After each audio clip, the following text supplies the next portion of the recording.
Hello दोस्तों, आप सभी लोग कैसे हो। आशा है आप सभी लोग अच्छे होंगे, स्वस्थ होंगे, मस्त होंगे और अपने अध्ययन में व्यस्त होंगे। जैसा कि आप सब लोगों को पता है, हम लोगों ने राघव प्रकाश 2025 का न्यू एडिशन कंप्लीट कर लिया है और आज हम लोग नई बुक जो 2025 का न्यू एडिशन है सोहन दास चरण बुक की PDF से आज बुक को पूर्ण करने के प्रयास में पहली क्लास कंटिन्यू करेंगे। तो भाई शुरू करते हैं।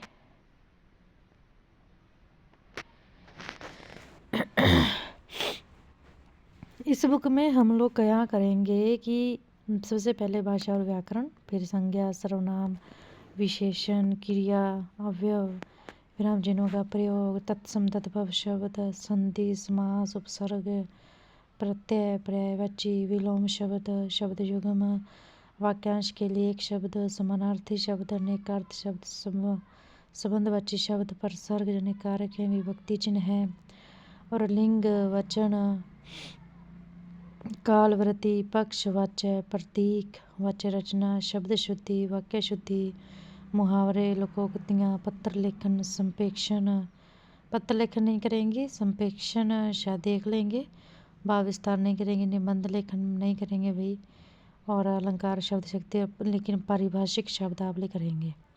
यानी जो हमारे फर्स्ट ग्रेड के पेपर में और जो हमारे टीचिंग लाइन में जो हिंदी जिनके विषय है उनके लिए भी ये बहुत मोस्ट इम्पोर्टेंट और स्पेशली जो है हिंदी जहाँ भी आती है, राजस्थान में, RPSC में जहाँ भी हिंदी आती है, क्योंकि जो ऑथेंटिक बुक है, जो है 9 to 12 ऑथेंटिक बुक है।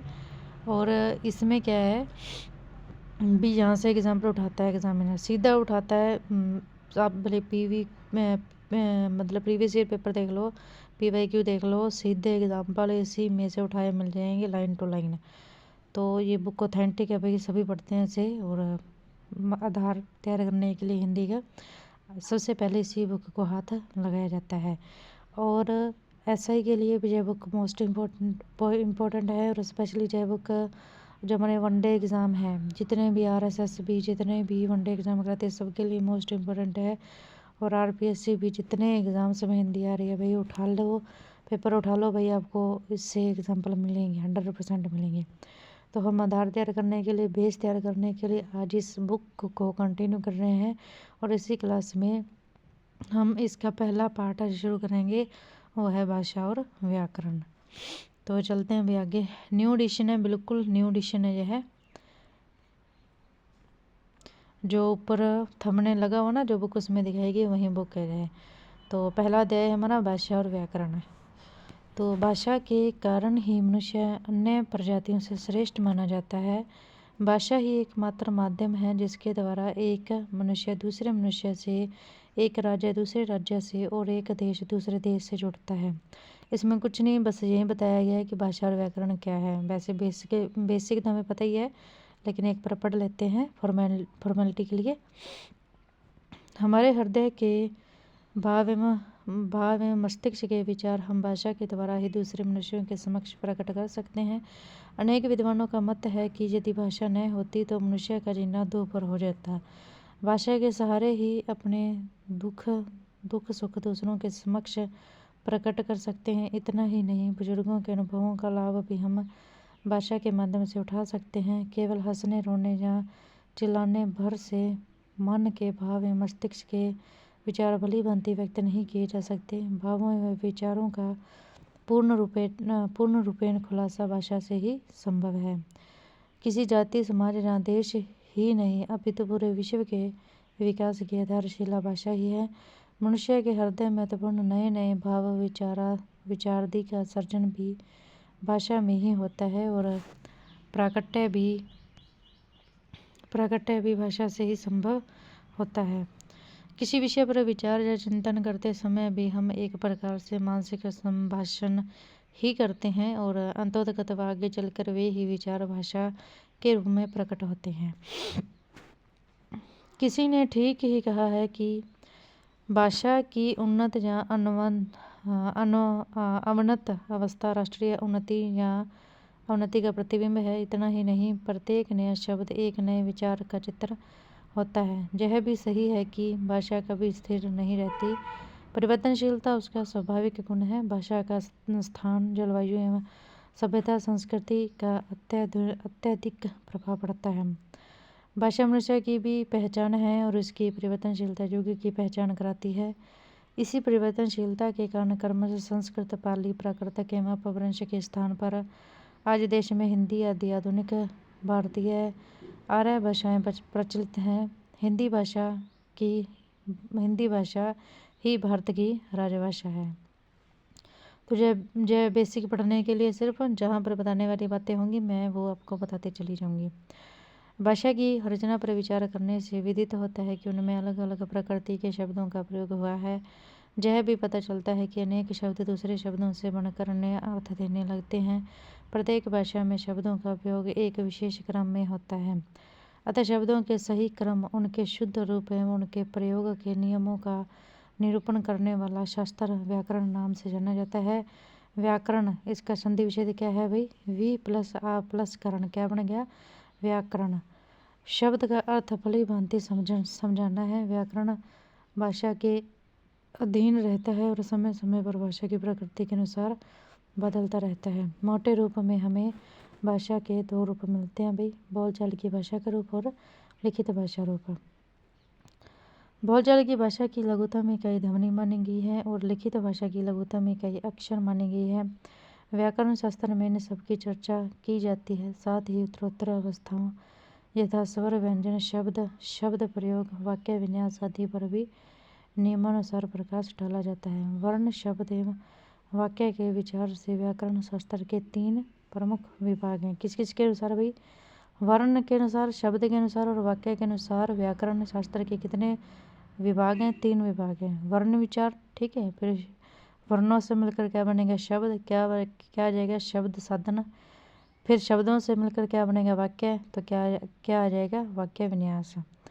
वर्ण विचार, एक शब्द एक या एकाधिक वर्णों का मेल होता है। वर्णों का समूह वर्णमाला के नाम से जाना जाता है। हिंदी भाषा के वर्णों को 2 भागों में विभक्त किया जा सकता है, स्वर और व्यंजन। स्वर देखें, वे ध्वनियाँ स्वर ध्वनियाँ कहलाती हैं जिनका उच्चारण करने में अन्य किसी ध्वनि की सहायता नहीं ली जाती है, जैसे जो अकेली ही बोली जाती हैं वो हैं स्वर। तो कौन सी हैं वो ध्वनियाँ? ए, ई, उ, ये 3 मूल या फिर ह्रस्व स्वर हैं। भी छोटे हैं, इनको बोलने में कम जोर आता है, तो ये क्या है? ह्रस्व स्वर हैं। ए, ई, उ क्या है? ह्रस्व स्वर हैं। और आ, ई, उ, ए, ओ एवं री, ऋषि, ये जो 8 स्वर हैं ना, ये दीर्घ स्वर हैं, इनको बोलने में जोर आता है, ठीक है, इसलिए ये क्या है? दीर्घ स्वर है। ए अनुस्वर तथा ए विसर्ग से दो भी स्वर ही माने गए हैं। ये भी क्या माने गए? दोनों स्वर ही माने गए हैं, ठीक है, विसर्ग और अनुस्वर। इस प्रकार हिंदी में कुल 13 स्वर माने गए हैं।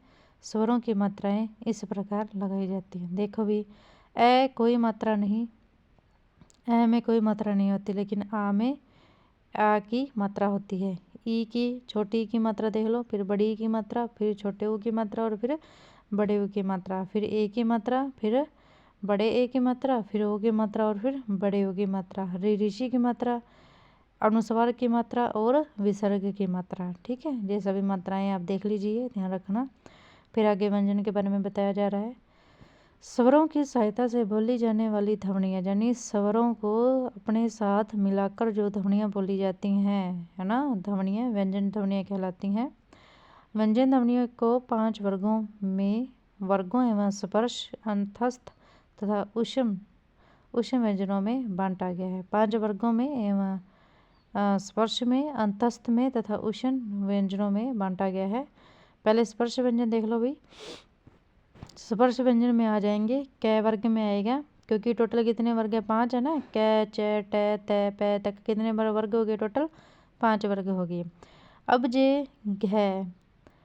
जे स्पर्श व्यंजन कौन से? कै। बस देखो, इन सब के पैर में हलंत लगा हुआ है, यानी इन सब में स्वर नहीं है, सिर्फ ये व्यंजन है।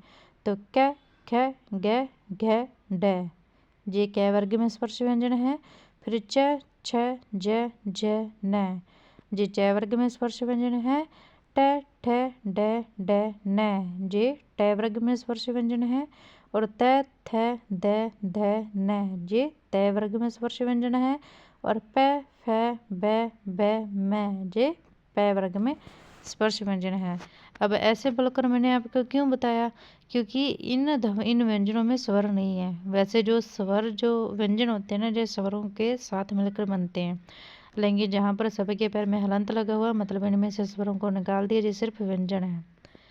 आगे है कोष्टक में लिखी ध्वनियाँ नासिक्य ध्वनियाँ कहलाती हैं। तो कौन सी है अभी नासिक्य ध्वनियाँ देख लो, जो जिनको बोलने पर जो हमारा वायु है, जहाँ हवा है, वो नाक से बाहर निकले, वो कौन सी ध्वनियाँ कहलाती हैं, नासिक्य ध्वनियाँ कहलाती हैं। कोष्टक वाली देखो कौन कौन सी है। ड डमरू है, न नल और फिर मैं मछली। ये सभी कौन सी ध्वनियाँ हैं, ये सभी की सभी नासिक्य ध्वनियाँ हैं। याद कर लो भी, पांचों वर्गों के लास्ट वाले जो व्यंजन हैं वो सभी नासिक्य ध्वनियाँ हैं। ठीक है, ये बात आपको ध्यान रखनी है। आगे चलो, अंतस्थ व्यंजन कौन से हैं देख लो भी।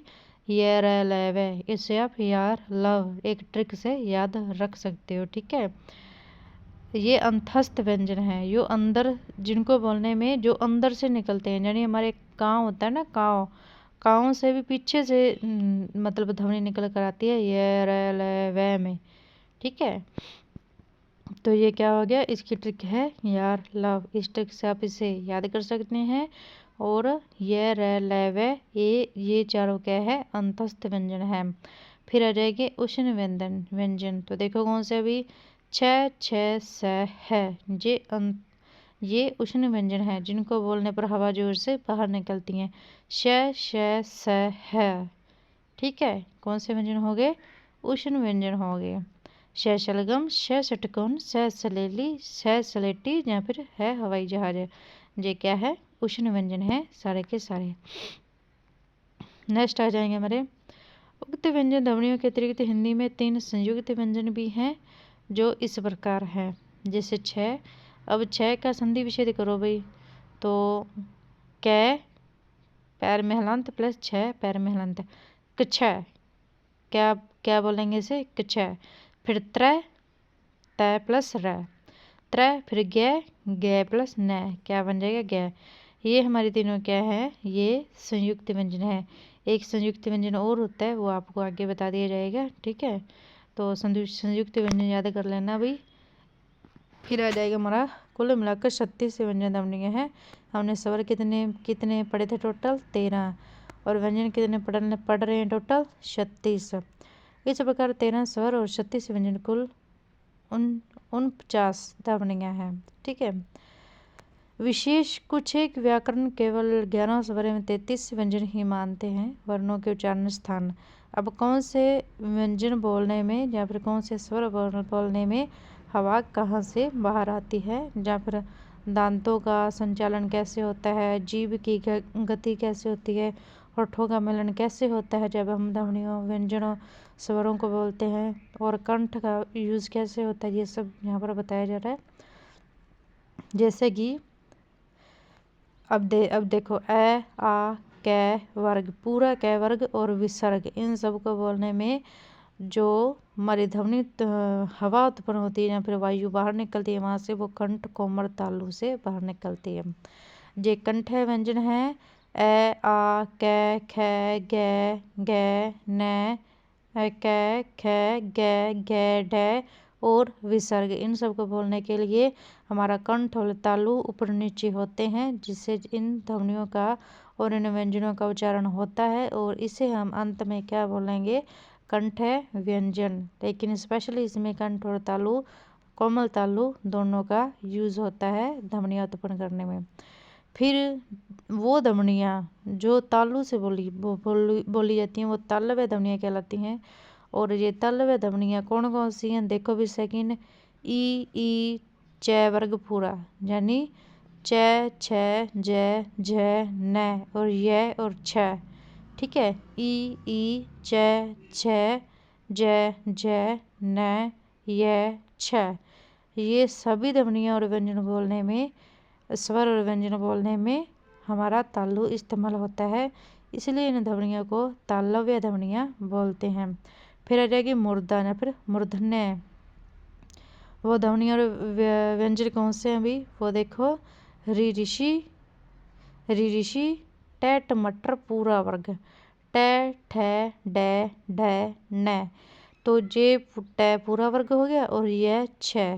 ठीक है, री ऋषि टे ठे डे डे न र छ। ये सभी ध्वनियाँ उत्पन्न करने के लिए हमारे मुख का मूर्धा भाग इस्तेमाल होता है, मूर्धन्य भाग। ठीक है, फिर आ जाएगा दंत या फिर दंत्य भाग, यानी दांतों से जीभ टकराने पर जो ध्वनियाँ उत्पन्न होती है वो दंत्य ध्वनियाँ कहलाती हैं। तो इसमें तय वर्ग पूरा आ जाएगा, तय थ द द न और लय और स, ये सभी क्या है, दंत्य ध्वनियाँ हैं। तय थ द द न लय स, इन्हें जब हम उच्चारित करते हैं तो हमारे दांतों के साथ जीभ टकराती है और इससे हम इन व्यंजनों को उच्चारित कर पाते हैं, इसलिए ये सभी हमारे दंत्य व्यंजन कहलाते हैं। फिर आ जाएगा ओष्ठ। ओष्ठ है यानी होठों के मिलन से उच्चारित होने वाली ध्वनियाँ, ऊ पै वर्ग पूरा, यानी छोटा ऊ बड़ा ऊ पै फै बै बै मैं, पै वर्ग पूरा हो गया ना। ठीक है, तो ये कौन सी ध्वनियाँ हैं, ओठ या फिर ओष्ठ ध्वनियाँ हैं। फिर आ जाएगी नासिका या फिर नासिका ध्वनियाँ, यानी जिन ध्वनियों को उच्चारित करते समय वायु नाक से बाहर निकलती हो उसे हम क्या बोलते हैं, नासिका ध्वनियाँ। तो ये कौन सी हैं, ए डे न मैं, ए डे न मैं, यानी ओष्ठक सभी पांचों वर्गों का लास्ट वाला जो व्यंजन है वो और प्लस ए स्वर, ये सभी क्या है, नासिका ध्वनियाँ हैं। फिर आ जाएगी हमारी कंठ तालु ध्वनि, ए ये हमारी कंठ तालव्य ध्वनियाँ हैं। कौन सी, ए ये हमारी कौन सी है, कंठ तालव्य ध्वनियाँ हैं। फिर आ जाएगी हमारी कंठ ओष्ठ। ठीक है, यानी जिन ध्वनियों को बोलने में कंठ और होठों दोनों का प्रयोग होता है वो है ओ। ठीक है, ये है हमारे कंठोष्ठ या फिर कंठोष्ठ ध्वनियाँ। फिर आ जाएगी वह क्या है, हमारी दंतोष्ठ ध्वनियाँ हैं। सिर्फ वह जो है ना अकेला, ये हमारी दंतोष्ठ ध्वनियाँ हैं, दंतोष्ठ ध्वनि से बोलते हैं। जो है यह हमारा स्वर यंत्र है, अहिल जीवा से यह उत्पन्न होता है। अहिल जीवा मतलब है को बोलते समय जो हवा बाहर निकलती है वो हमारे कंठ से भी पीछे के भाग से निकलती है, इसलिए इसे हम अलिजीहा स्वर या फिर स्वर यंत्र बोलते हैं। ठीक है को कंपन एवं स्वर तंत्रियों की स्थिति को आधार मानकर वर्णों को घोष एवं अघोष श्रेणी में वर्गीकृत किया जा सकता है, यानी जो बिल्कुल आराम से जो बोले जाएं वो तो घोष है, वो घोष है, और जो जिन्हें बोलते समय कंपन या प्रघर्षण हो, ठीक है, तो वो कौन से घोष हैं। तो देखो भी इनमें अंतर है। घोष ध्वनियाँ कौन सी होती हैं, घोष से तात्पर्य नाद या गूंज से है। जिन वर्णों का उच्चारण करते समय गूंज जैसे स्वर तंत्र में कंपन हो उन्हें घोष वर्ण कहा जाता है, जिन्हें घोष हो जिन्हें बोलते समय, जैसे कै वर्ग च वर्ग तथा सभी वर्गों के 3 वर्ण।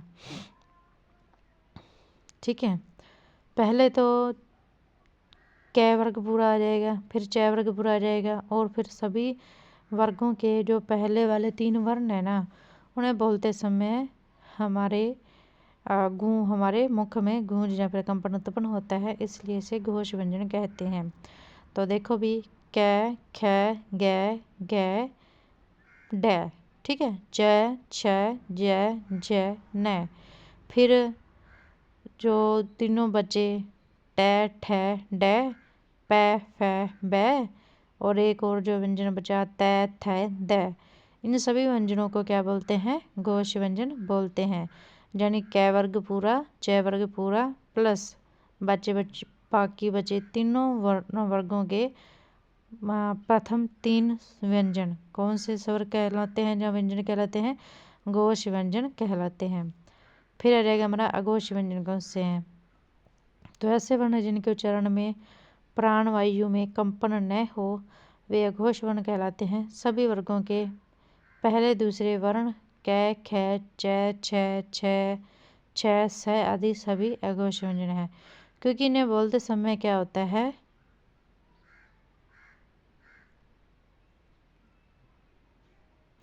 क्योंकि इन्हें बोलते समय क्या होता है?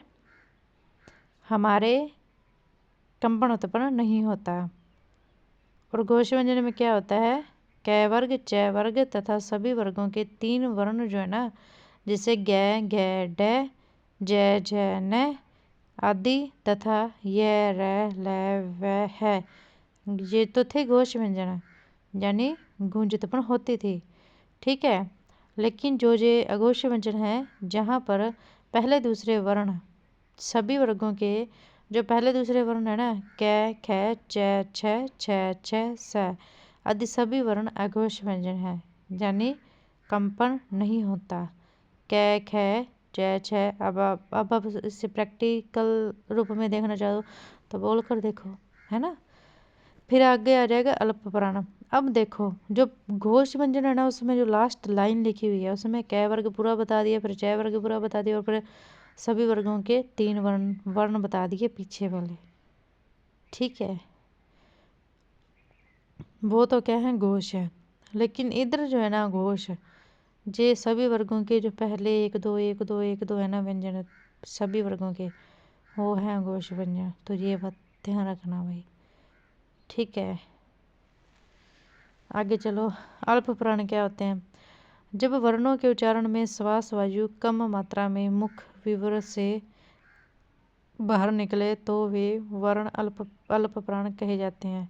वायु ही कम निकले तो अल्प प्राण ही होंगे, है ना। जैसे कि देखो कै वर्ग, च वर्ग आदि वर्णों का तीसरा एवं पांचवा वर्ण, यानी कै वर्ग व च वर्ग आदि वर्णों का तीसरा एवं पांचवा जो वर्ण है ना, जैसे कै, ग, ड, फिर च, ज, न, फिर ट, ड, न, त, ध, न, प, भ, म आदि कौन कौन सा बोल रहा है? तीसरा एवं पांचवा बोल रहा है सीधा। कै वर्ग व च वर्ग आदि वर्णों का तीसरा एवं पांचवा वर्ण तथा य, र, ल, व एवं सभी स्वर अल्प प्राण है। ठीक है, अब अल्प प्राण में कौन कौन से आ जाएंगे, समझ में आ गया? यानी तीसरा एवं पांचवा वर्ण कै वर्ग व च वर्ग आदि वर्णों का तीसरा एवं पांचवा जो व्यंजन है ना, जो वर्ण है तीसरा एवं पांचवा, और य, र, ल, व यार लव आ गया पूरा। ठीक है, ये सभी क्या है? ये सभी अल्प प्राण है। ठीक है, अब महाप्राण। जब वर्णों के उच्चारण में श्वास वायु अधिक मात्रा में मुख विवर से बाहर निकले तो वे वर्ण महाप्राण कहलाते हैं, है ना। क्या कहलाएंगे? महाप्राण। प्रत्येक वर्ण का दूसरा और चौथा वर्ण, ठीक है, कौन सा? दूसरा और चौथा। और अल्प प्राण में कौन सा था? तीसरा और पांचवा अल्प प्राण में था। और महाप्राण में कौन सा है? दूसरा और चौथा। यानी इसमें दोनों ही सम संख्या आ जाएंगी। कौन सी? दूसरा और चौथा। दूसरा और चौथा ये क्या है? प्रत्येक वर्ग के दूसरा और चौथा जो वर्ण है ना, वो महाप्राण है। यानी वायु बहुत तेज से बाहर निकलती है, इसलिए इसे महाप्राण स्वर या फिर व्यंजन कहा जाता है। जैसे ख, ग, छ, झ, ठ, ढ, थ, ध, फ, भ आदि तथा श, स, है। बचे हुए सारे तीनों स और है, ये सभी महाप्राण है। और अल्प प्राण में आ जाएगा यार लव, यानी य, र, ल, व स्वर अल्प प्राण थे। और यहाँ पर छ सलगम, श षटकोण, स सलेटी और है हवाई जहाज, ये सभी क्या है? महाप्राण है। ठीक है भाई, ध्यान रखना। अब आगे उच्चारण की दृष्टि से व्यंजनों को 8 भागों में बांटा जा सकता है। अब देखो उच्चारण करते समय 8 भागों में बांटे। तो जिन व्यंजनों के उच्चारण में फेफड़ों से छोड़ी जाने वाली हवा वाग्यंत्र के किसी अवयव का स्पर्श करती है और फिर बाहर निकलती है, निम्नलिखित व्यंजन स्पर्शी है। यानी हवा मुख से बाहर निकलते समय मुख के अंगों को स्पर्श करते हुए बाहर निकले, उसे क्या बोलते हैं? स्पर्शी व्यंजन। तो ऐसे कौन से व्यंजन है? तो देखो भी, कै, खे, गे, घे। ठीक है। फिर टे, ठे, डे, डे, ते, थे, दे, दे, पे, पे, फे, भे, भे। ये सभी ऐसे स्पर्शी व्यंजन हैं, यानी ऐसे स्पर्शी व्यंजन हैं जो उच्चारण के समय हवा वाग्यंत्र के किसी अवयव का स्पर्श करती हुई बाहर निकलती है। ठीक है। कै, खे, घे, घे, टे, ठे, ढे, डे, ते, थे, दे, दे, पे, फे, बे, बे। यानी 4 वर्णों का आप लास्ट वाला 5वां वर्ण छोड़ दो, बाकी सभी वर्ण क्या हैं? स्पर्शी वर्ण है। फिर आ जाएगा संघर्षी वर्ण कौन से होते हैं? जिन व्यंजनों के उच्चारण में 2 उच्चारण अवयव इतनी निकटता पर आ जाते हैं कि बीच का मार्ग छोटा हो जाता है, तब वायु उनके संघर्ष करती हुई निकलती है। ऐसे संघर्षी व्यंजन हैं। कौन कौन से हैं? श, स, है, ख, ज, फ। अब ख जो है ना, जय स्पर्शी में भी आता है और संघर्षी में भी आता है, तो इस बात का आप ध्यान रखना। जैसे छ, स, तीनों स और फिर है, फिर ख, ज, फ, ख, ज, फ। ये सभी संघर्षी व्यंजन है भाई। ख, ज, फ। ठीक है। तीनों स तो आपको याद हो ही जाएंगे, स और फिर है आ जाएगा, फिर ख, ज, फ, ख, ज, फ। ठीक है। ये सभी क्या है हमारे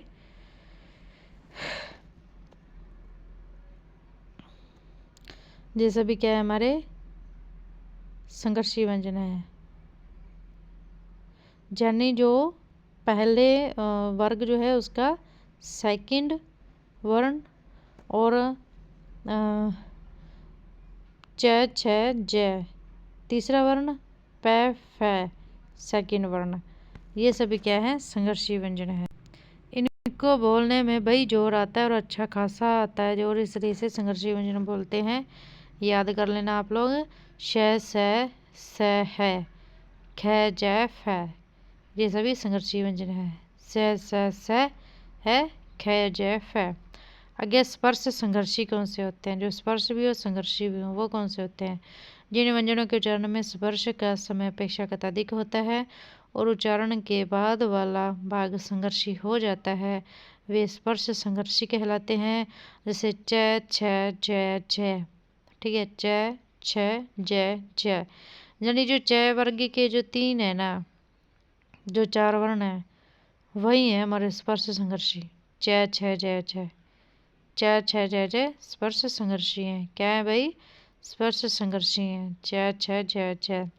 फिर नासिक क्या आ जाएगा? जिनके उच्चारण में हवा का प्रमुख अंश नाक से निकलता है, वो तो हमें पता ही है भाई। प्रत्येक 5 वर्णों का, 5 वर्गों का जो लास्ट वाला 5वां व्यंजन है, वो क्या कहलाएगा? नासिक व्यंजन है। फिर पार्श्विक देखें तो जिनके उच्चारण में जिह्वा का अगला भाग मसूड़े को छूता है और वायु पार्श्व आसपास से निकल जाती है, वे पार्श्विक हैं। जैसे कि लय। लय हम लय बोलते हैं ना जब, तो जो हमारा जिह्वा है ना, जह तालु को स्पर्श करती है, और लय बोलते समय जो वायु है ना, जह साइडों से बाहर निकल जाती है, इसलिए इसे पार्श्विक, यानी पार्श्व से वायु बाहर निकल जाती है, इसे पार्श्विक व्यंजन बोलते हैं। फिर है प्रकंपित व्यंजन कौन से हैं? जिन व्यंजनों के उच्चारण में जिह्वा को 2-3 बार कंपन करना पड़ता है, वे प्रकंपित व्यंजन कहलाते हैं। जैसे र है ना, र को बोलने के लिए कंपन करना पड़ता है हमारी जीभ को, इसलिए से कंपित व्यंजन बोलते हैं। किसको? र को। फिर आ जाएगा उत्क्षिप्त व्यंजन।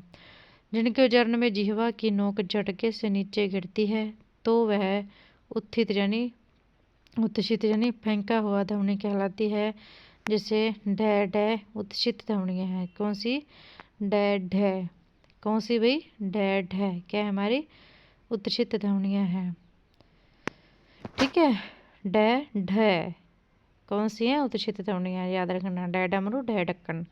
फिर संघर्षहीन, जिन ध्वनियों के उच्चारण में हवा बिना किसी संघर्ष के बाहर निकल जाती है वे संघर्षहीन ध्वनियाँ कहलाती हैं। जैसे यह वह, जिन इनके उच्चारण में स्वरों से मिलता जुलता प्रयत्न करना पड़ता है, इसलिए इन्हें अर्धस्वर भी कहते हैं। कौन से स्वर? अर्धस्वर कहते हैं। देवनागरी लिपि तथा हिंदी वर्तनी का मानकीकरण। भारतीय संविधान में हिंदी को भारतीय संघ की राष्ट्रभाषा के साथ राजभाषा भी स्वीकार किया गया तथा उनकी लिपि के रूप में देवनागरी लिपि को मान्यता दी गई है। भारत सरकार के शिक्षा मंत्रालय, मानव संसाधन विकास मंत्रालय के अंतर्गत केंद्रीय हिंदी निदेशालय के तत्वावधान में भाषाविदों, पत्रकारों, हिंदी सेवी संस्थाओं तथा विभिन्न मंत्रालयों के प्रतिनिधियों के सहयोग से देवनागरी लिपि तथा हिंदी वर्तनी का एक मानक रूप तैयार किया गया है। यह स्वरूप ही अधिकारित तौर पर मान्य है, अतः इनका ही प्रयोग करें। ठीक है। नेक्स्ट जो हमारा है वो हमारा 4 नंबर पेज से है कि देवनागरी लिपि का निर्धारित मानक रूप है। तो स्वर देखे कौन से हैं? ए, आ, ई, उ, री, ऋषि, ए, ओ। मात्राओं में, ठीक है, ए, आ की मात्रा, ई, उ, ठीक है, ये सभी मात्राएं हैं भाई, आप लोग देख लेना। फिर अनुस्वार एक ही है, हम सबको पता ही है। विसर्ग हमें पता ही है। अनुनासिकता चिन्ह है, देख लीजिए चंद्र बिंदु ऊपर, ठीक है। फिर आ जाएगा व्यंजन, कै, ख, गे, डै, च, छ, जै, च, न, ट, ठ, डै, ढ, न, त, थ, द, ध, न, प, फ, ब, भ, म, य, र, ल, व, श, है। जैसे भी क्या है? व्यंजन है। संयुक्त व्यंजन देखो, मैंने बोला था ना 4 है। ये देखो, क्ष, त्र, ज्ञ और श्रय, जैसे भी क्या है? संयुक्त व्यंजन है भाई। फिर रह गया हल चिन्ह, देख लो भाई, ये हमारा हल चिन्ह है। फिर ग्रहित स्वर देख लो, कौन से ग्रहित स्वर कौन से है? आ, ख, ज, फ, जैसे भी क्या है? ग्रहित स्वर है। आ हो गया, ख, ज और फ, ग्रहित स्वर है। फिर आ जाएगा हिंदी वर्तनी का मानकीकरण, संयुक्त वर्ग। तो खड़ी पाई वाले व्यंजन देख लो, खड़ी पाई वाले व्यंजनों का संयुक्त रूप खड़ी पाई को हटाकर ही बनाया जाना चाहिए। यथा ख्याति, लगन, विगन, कच्चा, छज्जा, नगण्य, कुत्ता, पंथ्य, ध्वनि, न्यास, प्यास, टिप्पा, सभ्य, रम्य, उल्लेख, व्यास, श्लोक, राष्ट्रीय, यक्ष्मा आदि, ये सभी क्या है? खड़ी पाई वाले व्यंजन है। फिर आ जाएगा विभक्ति चिन्ह है। तो हिंदी के विभक्ति चिन्ह है सभी प्रकार के संज्ञा शब्दों में प्रतिपादिक से पृथक लिखे जाएं।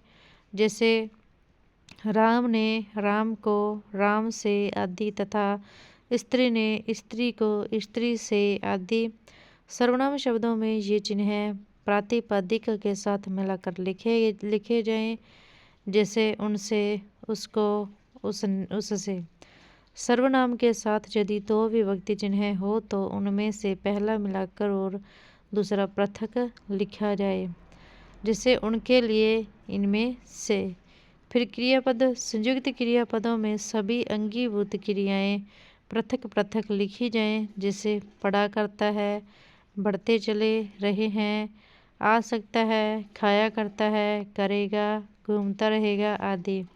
फिर संयोजक चिन्ह है, यानी हाइफन। संयोजक चिन्ह का विधान अर्थ की स्पष्टता के लिए किया जाता है। यथा द्वंद्व समास में पदों के बीच संयोजक चिन्ह रखा जाए। जैसे दिन रात, देख रेख, चाल चलन, हंसी मजाक, लेन देन, शिव पार्वती, संवाद, खाना पीना, खेलना कूदना। फिर सा जैसा आदि से पूर्व संयोजक चिन्ह रखा जाए। जैसे तुम सा, मोटा सा, कौन सा, कपिल जैसा, चाकू से तीखे। फिर तत्पुरुष समास में संयोजक चिन्ह का प्रयोग वहीं किया जाए जहाँ उसके बिना अर्थ के स्तर पर भ्रम होने की संभावना हो, अन्यथा नहीं। जैसे भूतत्व यानी पृथ्वी तत्व संयोजक चिन्ह न लगाए पर भूतत्व लिखा जाएगा और इसका अर्थ भूत होने का भाव भी लगाया जा सकता है।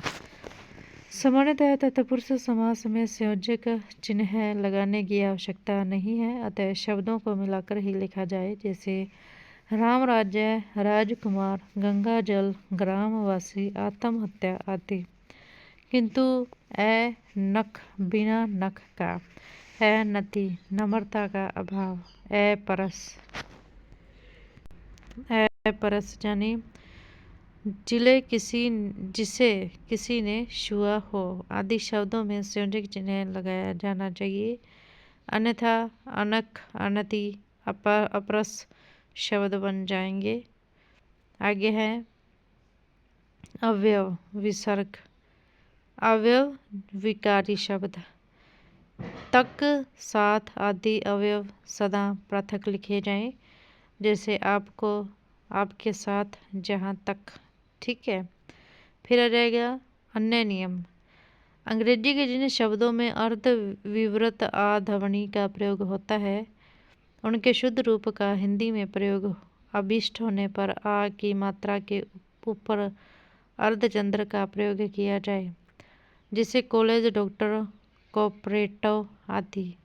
हिंदी में कुछ शब्द ऐसे हैं जिनके दो रूप बराबर चल रहे हैं और द्वित्व समास में दोनों रूपों की एक सी समानता है। जैसे गर्दन, गर्मी। ठीक है। और फिर बर्फ, बिल्कुल, सर्दी, कुर्सी, भर्ती, फुर्सत, बर्दाश्त, वापस, आखिर,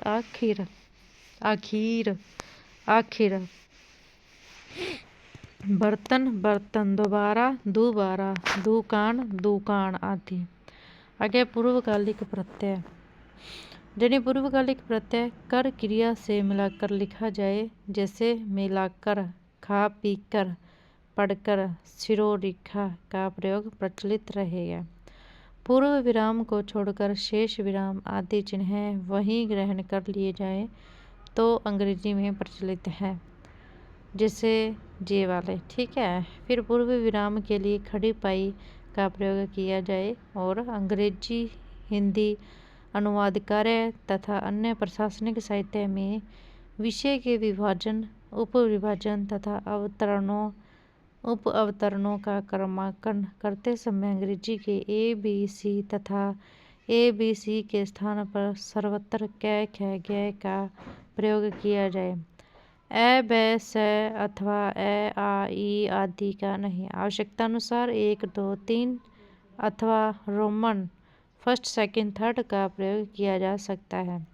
हिंदी के संख्यावाचक शब्दों का मानक रूप 1, 2, 3, 4, 5, 6, 7, 8, 9, 10, 11, 12, 13, 14 सबसे 100 तक जो है जाता है। ठीक है। अब देख लो, जे कई बहुत बार शुद्ध शब्द को लेकर आ जाता है क्वेश्चन, तो एक बार पढ़ लेते हैं भी। जैसे 1, 2, 3, 4, 5, 6, 7, 8, 9, 10, 11, 12, 13, 14, 15, 16, 17, 18।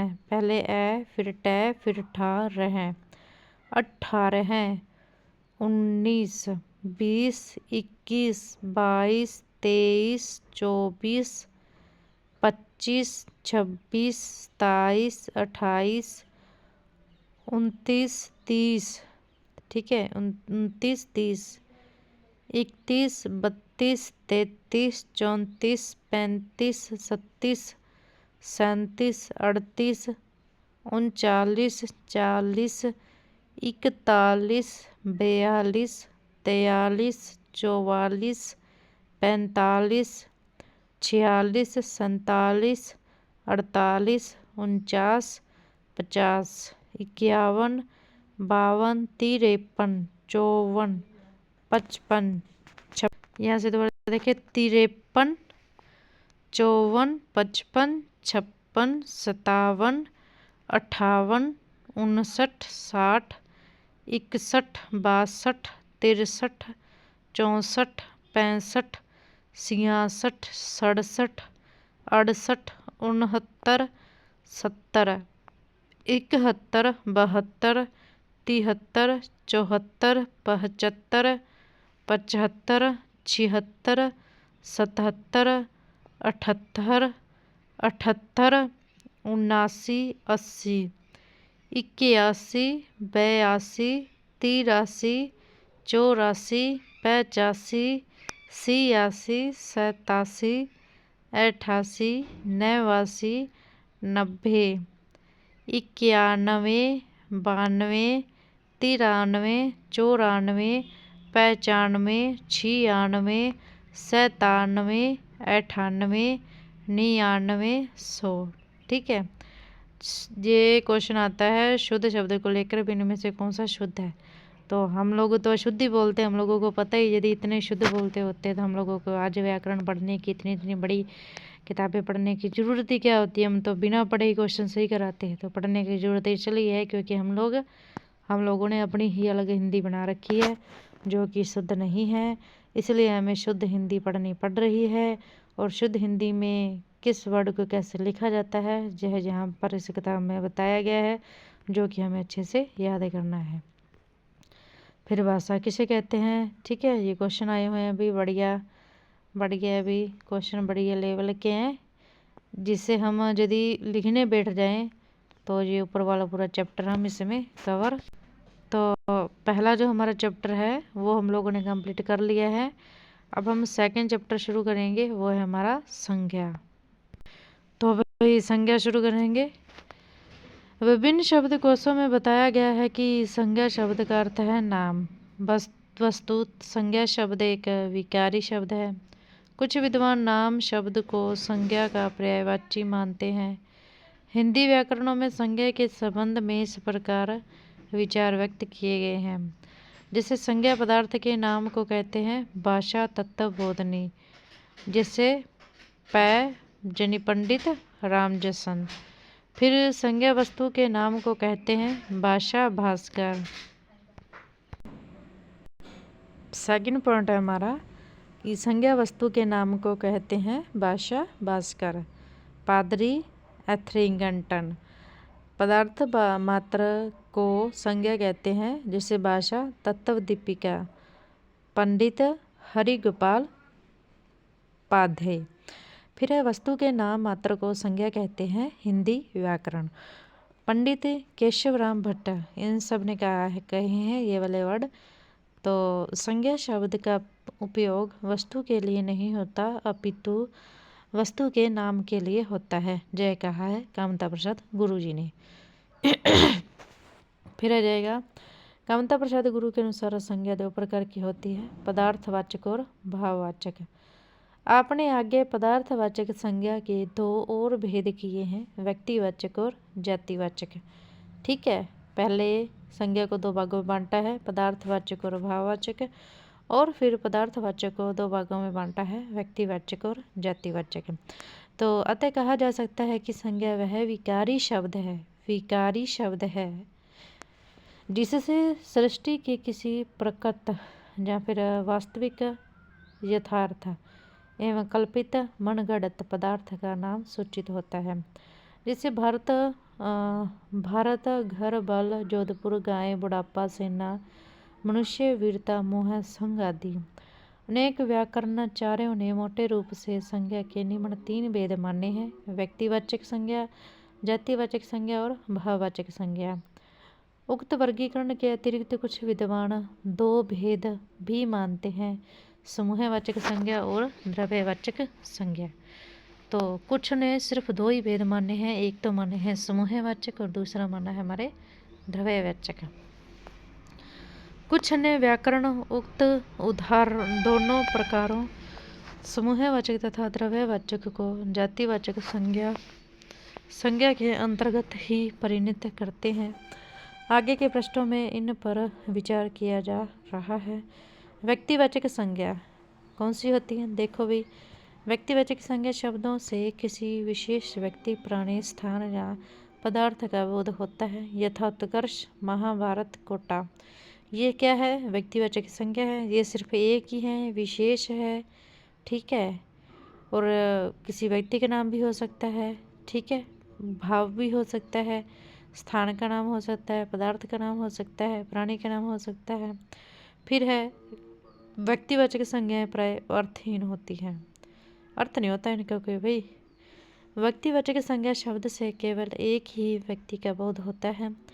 ये संज्ञा शब्द किसी एक ही प्राणी अथवा पदार्थ के अतिरिक्त किसी दूसरे व्यक्ति अथवा पदार्थ के नाम नहीं हो सकते। जैसे चंबल एक नदी का नाम है, जो दूसरी किसी नदी का नाम नहीं हो सकता। अपवाद स्वरूप कुछ व्यक्तिवाचक संज्ञा शब्द अर्थवान भी हैं, जैसे ईश्वर और परम ब्रह्म। फिर जातिवाचक संज्ञा क्या होती है? जो संज्ञा शब्द किसी वर्ग, जाति की सभी वस्तुओं या जीवों, प्राणियों का बोध कराते हैं। मतलब एक ही वर्ड से बहुत एक जाति के पता चल जाए पूरी, उसे जातिवाचक कहते हैं। वे जातिवाचक संज्ञा शब्द होते हैं। जैसे पुस्तक है, तो भाई पुस्तकें बहुत है ना, कोई एक पुस्तक थोड़ी है। मनुष्य, भाई मनुष्य, पूरी दुनिया में मनुष्य भरे पड़े हैं। पेड़, हर जगह पेड़ ही पेड़ हैं भाई। सेना, अब सेना में एक आदमी थोड़ी होते हैं, कितने आदमी होते हैं। घर घर एक थोड़ी है, सभी सारा संसार घरों में रहता है। सभा एक थोड़ी होती है, सभाएं बहुत होती हैं। पहाड़ एक थोड़ी, दुनिया में पहाड़ बहुत हैं भाई। जातिवाचक संज्ञाएं सदा अर्थवान होती हैं। आगे है भाववाचक संज्ञा। वह संज्ञा शब्द जो किसी वस्तु अथवा पदार्थ में पाए जाने वाले धर्म का बोध कराता है, वह भाववाचक संज्ञा शब्द कहलाता है। इस शब्द से उस वस्तु अथवा पदार्थ के गुण, भाव, स्वभाव, दोष, दशा, चेष्टा, व्यापार का भी बोध होता है। भाववाचक संज्ञा के उदाहरण कायरता, सत्य, चतुराई, बुढ़ापा, मिठास, समझ, चाल, ये सब क्या है? भाववाचक है। दोबारा पढ़ते हैं। कायरता हो गया, सत्य, चतुरायु, बुढ़ापा, मिठास और समझ, चाल, ये सभी भाववाचक संज्ञा है। प्रत्येक पदार्थ में कोई न कोई गुण धर्म होता है। जैसे पानी में शीतलता, तो ये उसका गुण हो गया। आग में उष्णता, आग का गुण हो गया। मनुष्य में विवेक, मनुष्य का गुण हो गया। यह सही है कि हरेक मनुष्य को प्रत्येक पदार्थ के सभी धर्मों का ज्ञान होना कठिन है, पर जिस पदार्थ को वह जानता है उसके एक न एक धर्म का परिचय उसे अवश्य होता है। जहाँ यह भी ज्ञातव्य है कि पदार्थ का धर्म गुण पदार्थ से अलग नहीं रह सकता, पदार्थ में रहेगा। अब आग में उष्णता है तो जो है आग में उष्णता आग में रहेगी, आग से अलग उष्णता कैसे हो जाएगी? नहीं हो सकती भाई। मनुष्य में विवेक है तो मनुष्य के अंदर ही रहेगा ना विवेक, मनुष्य से बाहर विवेक कैसे निकल जाएगा, है ना। भाववाचक संज्ञाएं भी जातिवाचक संज्ञाओं की भांति अर्थवान होती हैं। आगे समूहवाचक या फिर समुदायवाचक संज्ञा। अनेक परिस्थितियों में इस वर्ग में गिने जाने वाले संज्ञा शब्दों का समावेश व्यक्तिवाचक एवं जातिवाचक संज्ञाओं में हो जाता है, परंतु कुछ नए व्याकरण अंग्रेजी व्याकरण का अनुकरण करते हुए इन शब्दों को समूहवाचक, समुदायवाचक नया नाम देते हैं। इस दृष्टि से जो संज्ञा शब्द समूह समुदाय के सूचक हैं, वे समूहवाचक संज्ञा शब्द माने गए हैं। यथा सेना, सभा, समिति, मंडली, झुंड, भीड़, भाईपा, बारात आदि, ये सभी क्या है? समूहवाचक संज्ञा शब्द है, ठीक है। फिर आ जाएगा द्रव्यवाचक संज्ञा। तो इन संज्ञा शब्दों से किसी ऐसी वस्तु का बोध कराया जाता है जो पदार्थ होते हुए भी उसकी गिनती नहीं की जा सकती, ठीक है। गिनती नहीं की जा सकती। जो द्रव है, द्रव को कैसे माप सकते हो? नहीं माप सकते, बल्कि यह देखा जाता है कि वह पदार्थ कितने परिमाण में है। बहुत सारी राशि के ढेर के रूप में मिलने वाली वस्तुएं पदार्थ जिन्हें द्रव्यवाची संज्ञा कहलाती है, जैसे पानी, हवा, घास, लोहा, चाय, आटा आदि।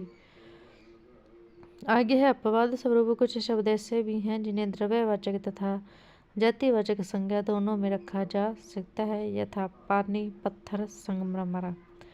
नेक्स्ट है हमारा, देखो जह द्रव्यवाचक भी है और जातिवाचक भी है। क्या? पानी, पत्थर और संगमरमर, इसमें दोनों के गुण पाए जाते हैं। फिर है संज्ञा प्रयोग, कतिपय नियम। तो यद्यपि संज्ञा शब्दों का वर्गीकरण काफ़ी हद तक तर्क संगत है, फिर भी कुछ विशेष परिस्थितियों व प्रसंगों के अनुसार कभी व्यक्तिवाचक संज्ञा जातिवाचक संज्ञा का बोध करा देती है। इस प्रकार भाववाचक संज्ञा बनाने के भी कतिपय नियम हैं, अतः इन सब की जानकारी भी आवश्यक है। तो व्यक्तिवाचक संज्ञा का जातिवाचक संज्ञा के रूप में प्रयोग कहाँ कहाँ होता है, कैसे होता है, तो देखते हैं भाई। यथा आज देश में जयचंदों तथा विभीषकों की कमी नहीं है। तो पहला देखो भाई, यथा आज देश में जयचंदों तथा विभीषणों की कमी नहीं है। ठीक है, तो जय क्या है? व्यक्तिवाचक संज्ञा का जातिवाचक संज्ञा के रूप में प्रयोग हो गया, जहाँ जयचंद तथा विभीषण शब्द व्यक्तिवाचक होते हुए भी जातिवाचक संज्ञा का बोध कराते हैं। ठीक है, यथा जयचंद विश्वासघात करने वाले व्यक्तियों तथा विभीषण घर का भेद देने वाले व्यक्तियों, इस प्रवृत्ति के व्यक्ति समूह का बोध कराते हैं।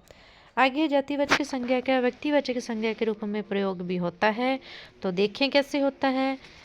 भारत के प्रधानमंत्रियों में पंडित जी का नाम सदा अमर रहेगा। जय हिंद का नारा देने वाले नेताजी ने कहा, तुम मुझे खून दो, मैं तुम्हें आज़ादी दूंगा। बापू ने देश को आज़ाद कराया। उक्त वाक्यों में जातिवाचक शब्द पंडित जी, जवाहरलाल नेहरू, नेताजी सुभाष चंद्र बोस एवं बापू मोहनदास करमचंद गांधी के लिए प्रयुक्त हुए हैं।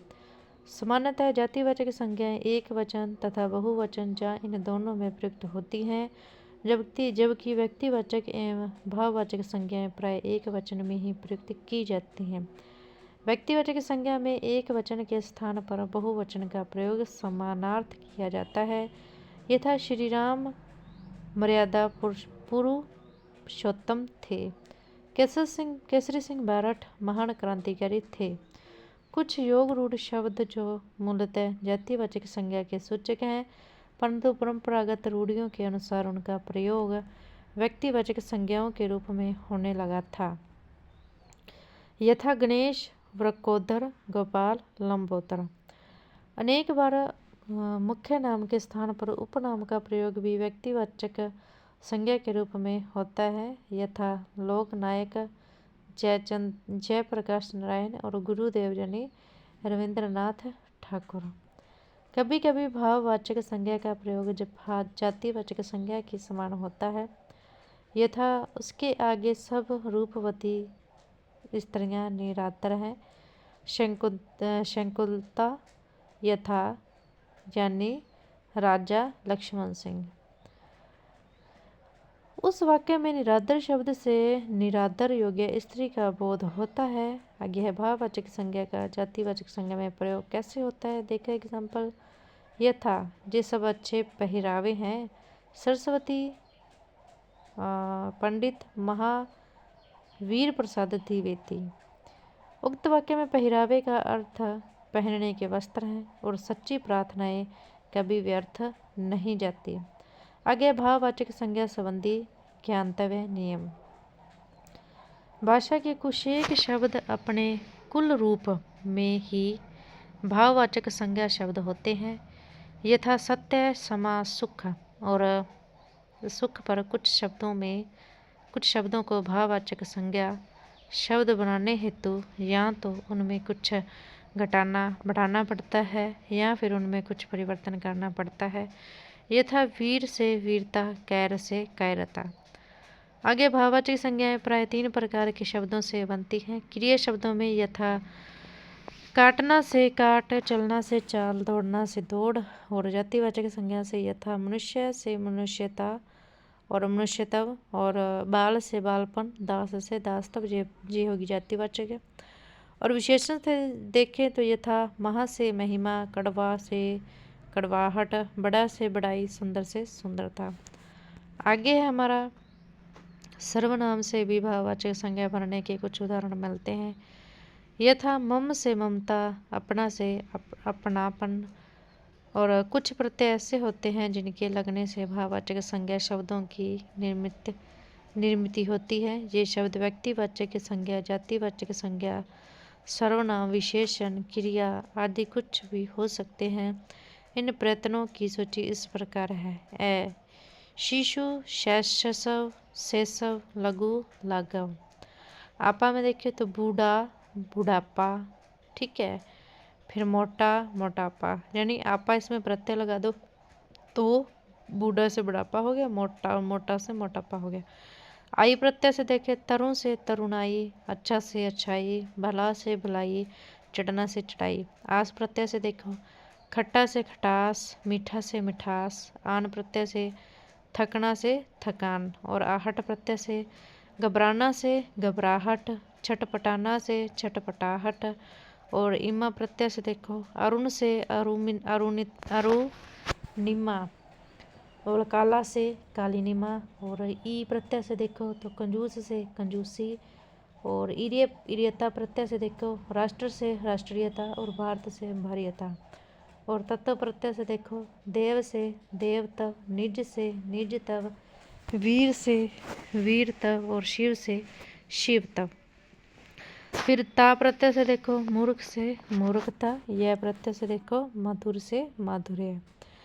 कुशेक व्याकरण संज्ञा का एक और भी भेद क्रियार्थक संज्ञा मानते हैं और बताते हैं कि जाना, आना, उठना, बैठना आदि क्रिया शब्द हैं, पर इनका प्रयोग संज्ञा रूप में भी होता है, क्योंकि इनमें भी लिंग, वचन और कारक के अनुसार विकार होता है। यथा उसका जाना मुझे अच्छा नहीं लगा, मैं गांठ बांधने की रीति जानता हूँ। संज्ञा शब्द विकारी हैं और इस विकार के 3 कारण हैं। लिंग, वचन, कारक। लिंग से तात्पर्य है चिन्ह, जैसे पुल्लिंग लड़का तैरता है, स्त्रीलिंग लड़की तैरती है। वचन से तात्पर्य है संख्या बोध। वचन देखो भी संख्या बोध। संज्ञा या सर्वनाम के जिस रूप से एक या एकाधिक संख्या का बोध हो वह वचन कहलाता है। जैसे एक वचन लड़का पढ़ता है, लड़की पढ़ती है। बहुवचन लड़के पढ़ते हैं, लड़कियां पढ़ती हैं। कारक देखें तो ये कारक बहुत अच्छा टॉपिक है भाई, ठीक है। तो संज्ञा अथवा सर्वनाम के जिस रूप से वाक्य के अन्य शब्दों के साथ उसका संबंध स्थापित किया जा सके उसे कारक कहते हैं। हिंदी में कारक 8 प्रकार के होते हैं। तो कारक के विभक्ति चिन्ह देखें, यानी उस कारक का प्रयोग कौन से विभक्ति चिन्ह के बोलने से होगा। तो कर्ता कारक जिसमें आएगा उस वाक्य में ने विभक्ति चिन्ह का प्रयोग होगा। कर्म कारक जहाँ पर आएगा उस वाक्य में को विभक्ति चिन्ह का प्रयोग होगा। और करण कारक जहाँ पर आएगा उस वाक्य में से विभक्ति चिन्ह और द्वारा विभक्ति चिन्ह का प्रयोग होगा। और संप्रदान कारक जहाँ पर आएगा उस वाक्य में को विभक्ति चिन्ह, के लिए विभक्ति चिन्ह और हेतु विभक्ति चिन्ह का प्रयोग होगा। संप्रदान कारक में को, के लिए, हेतु विभक्ति चिन्ह का प्रयोग होगा। अपादान कारक में से यानी अलग होने के अर्थ में अपादान, ठीक है, यानी से विभक्ति चिन्ह का प्रयोग होगा।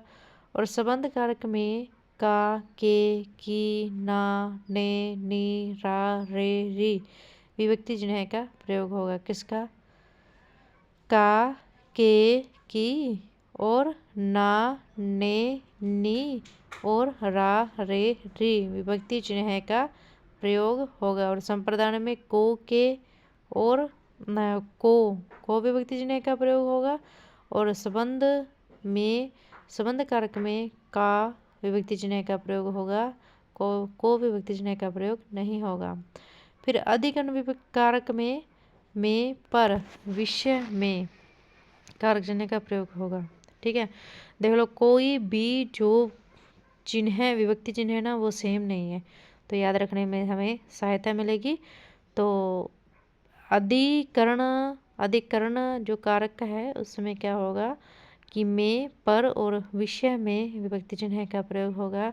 और संबोधन कारक में हे, अरे, ओ, ए, हाय आदि विभक्ति चिन्ह का प्रयोग होगा किसमें? संबोधन कारक में।